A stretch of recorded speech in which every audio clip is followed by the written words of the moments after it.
이 사람이 예민해질 때가 있습니다.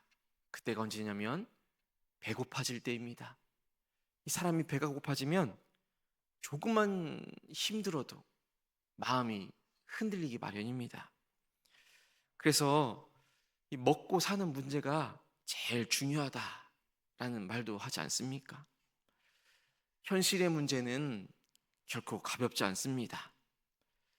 오늘의 본문 가운데에서도 그 현실의 문제 앞에 부닥친 사람들의 모습을 보게 됩니다. 그러면서도 동시에 과연 우리는 무엇으로 사는가라는 그 질문 앞에 서게 됩니다. 예수님의 말씀이 기억납니다. 사람이 떡으로만 살 것이 아니요. 오늘 본문 가운데 극심한 흉년이 등장을 합니다.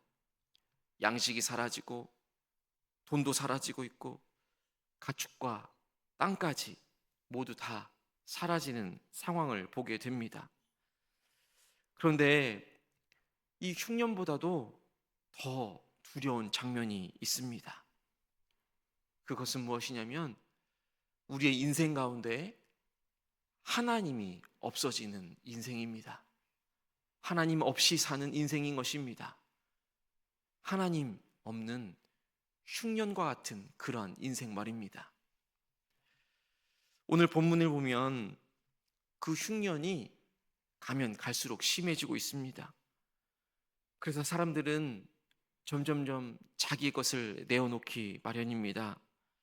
처음에는 돈을 내놓고, 그 다음에는 가축을 내어놓고, 그 다음에는 자기의 땅, 그 다음에는 자기 자신까지도 종으로 내어놓는 것을 볼 수 있습니다.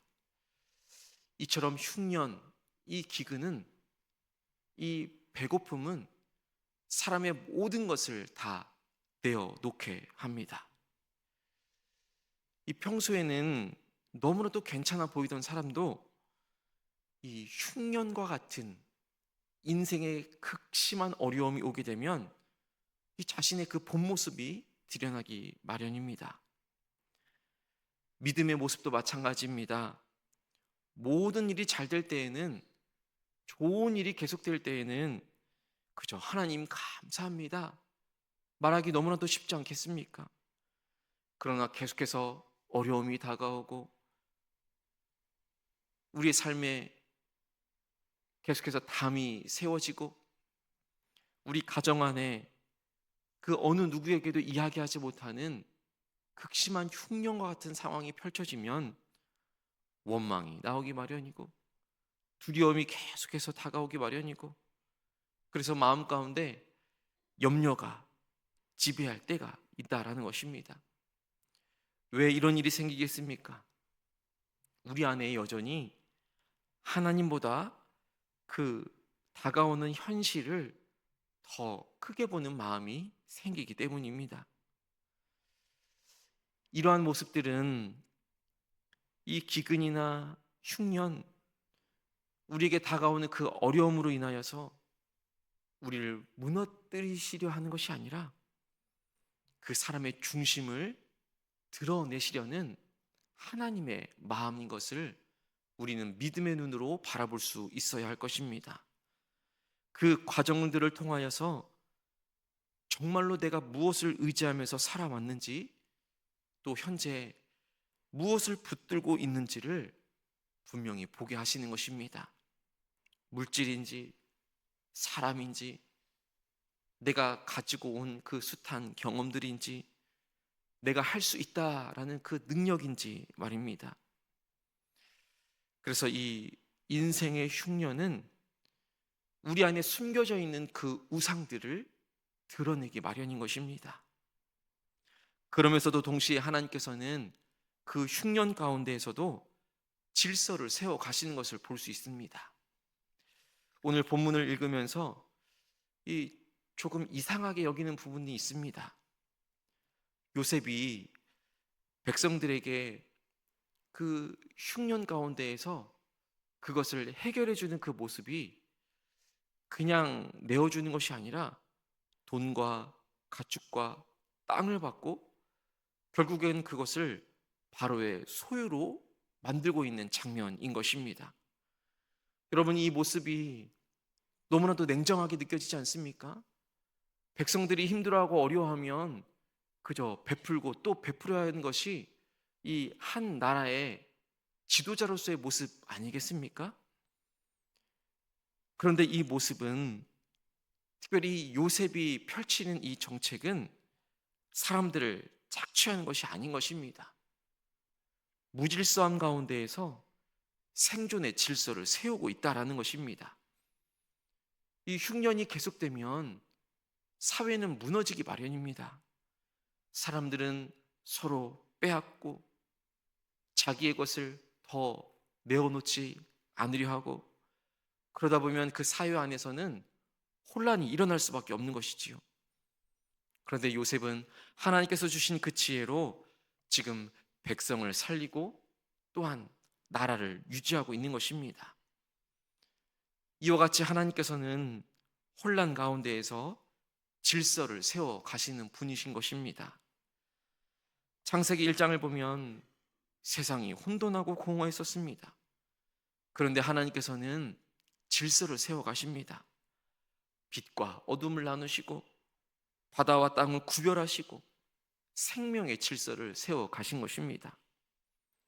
우리의 인생도 마찬가지인 것입니다. 하나님이 없는 삶은 무질서한 삶인 것입니다. 마음이 계속해서 흔들리고 관계가 무너지고 삶의 중심이, 삶의 기준이 계속해서 바뀐다고 생각해 보십시오. 그러나 하나님이 우리 삶의 중심이 되어지고 하나님의 귀한 말씀이 우리 삶의 기준이 되어지면, 하나님이 다스려 주시면 삶이 다시 제자리를 찾게 되는 것입니다.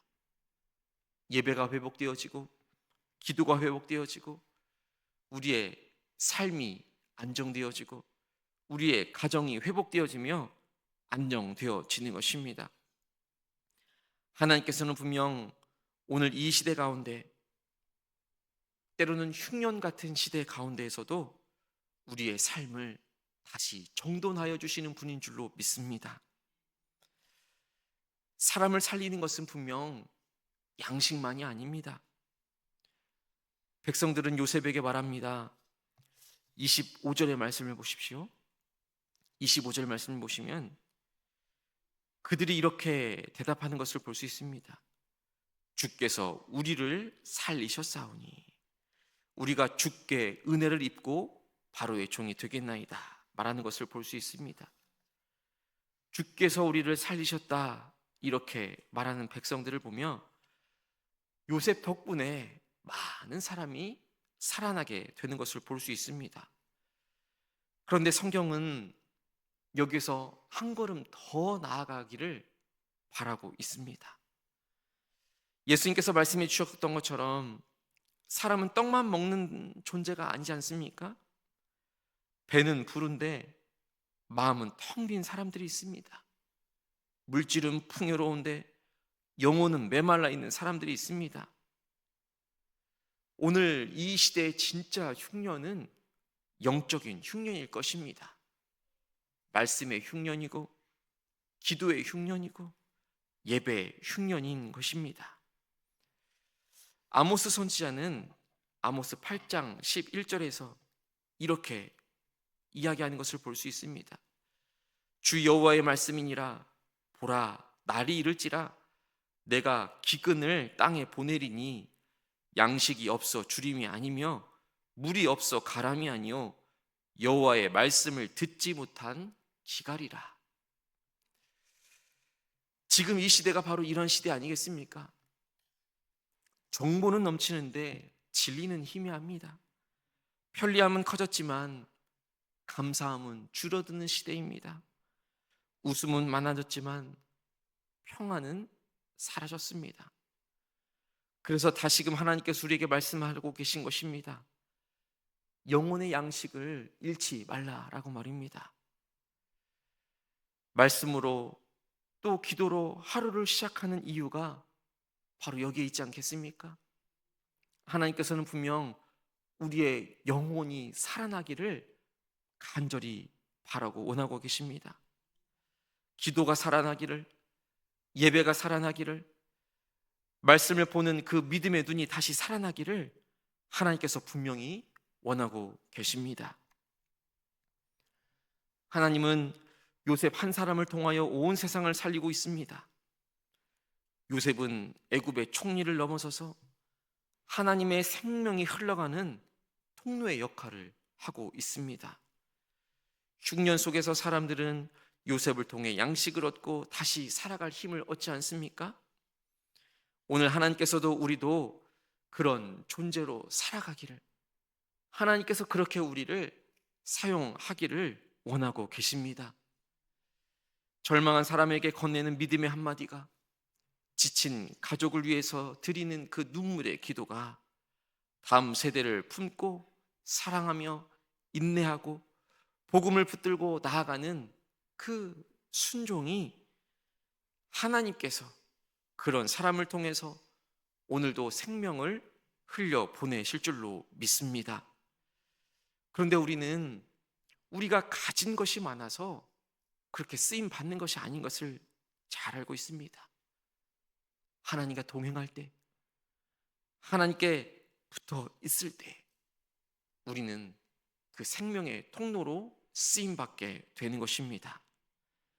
이 메마른 시대 가운데에서도 하나님의 은혜가 우리를 통해서 흘러가기를 간절히 소망합니다. 또한 우리 법헌교회가 그런 교회가 되기를 간절히 소망합니다.